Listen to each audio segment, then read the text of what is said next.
I swear there are moments in The Young and the Restless that don't just pull me in, they completely consume me, and this time, it feels like everything is spiraling into something far more dangerous than anyone anticipated.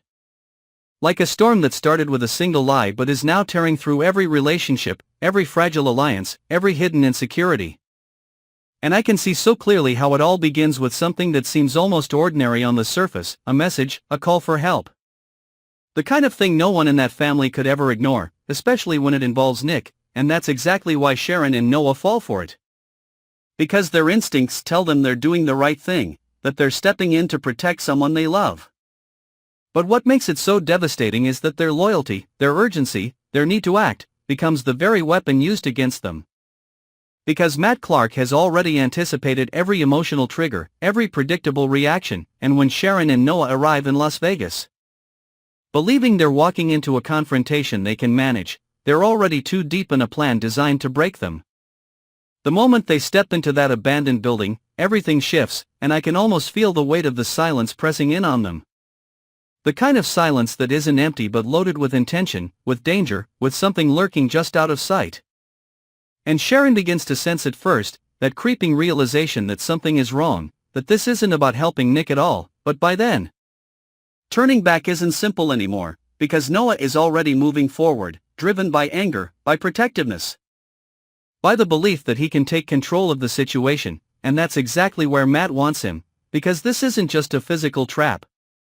It's psychological, it's about forcing them into positions where their instincts betray them, where every decision they make only tightens the net around them, and I can see Sharon being pushed to the edge of panic, not because she's weak, but because she understands what's happening faster than Noah does. She sees the manipulation, the calculated cruelty, and the terrifying possibility that they're no longer in control of anything, while Noah's refusal to back down only escalates the danger, creating a volatile tension that Matt can exploit at any moment, turning them into pawns in a game that was never meant to be fair.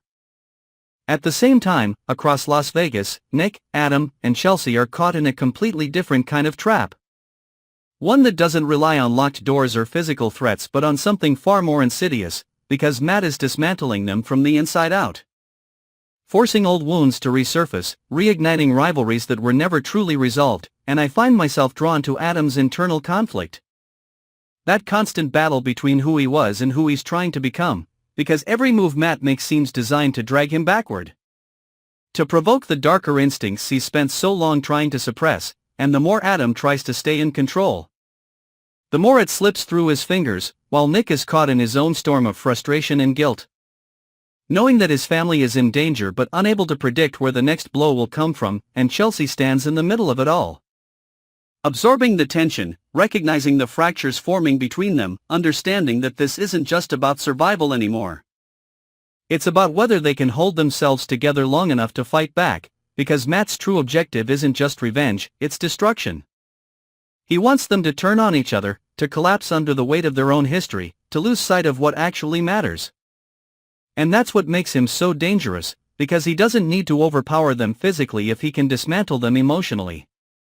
Back in Genoa City, the tension takes on a different shape, quieter but no less threatening. Because when Michael reveals to Lauren that Jabbo Summers is on the brink of collapse, it sends a shockwave through everything connected to it. And I can feel the unease building as the implications begin to sink in, because this isn't just a financial issue.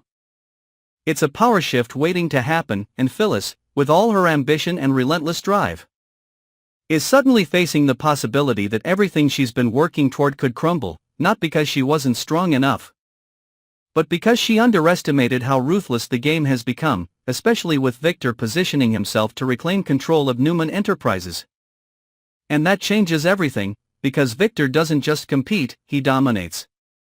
And Phyllis is now caught between her determination to fight back and the growing realization that she might be outmatched.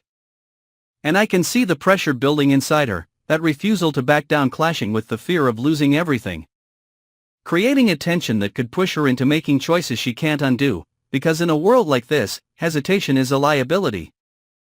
But recklessness can be just as dangerous, and she's standing right on that line. Meanwhile, smaller threads are beginning to weave themselves into something much larger.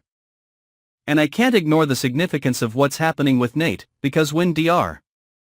Stephanie starts to notice his connection to Olivia. It feels like the beginning of another unraveling.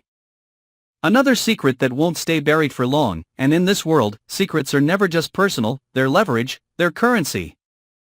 They're weapons waiting to be used, and I can sense that whatever is revealed there will ripple outward, affecting more people than anyone expects.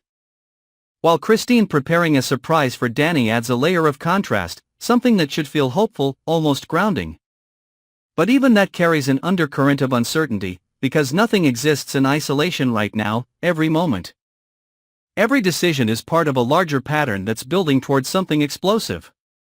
What grips me the most is how all these storylines are converging, not in a neat or predictable way, but in a chaotic, relentless escalation where every character is being pushed closer to their breaking point.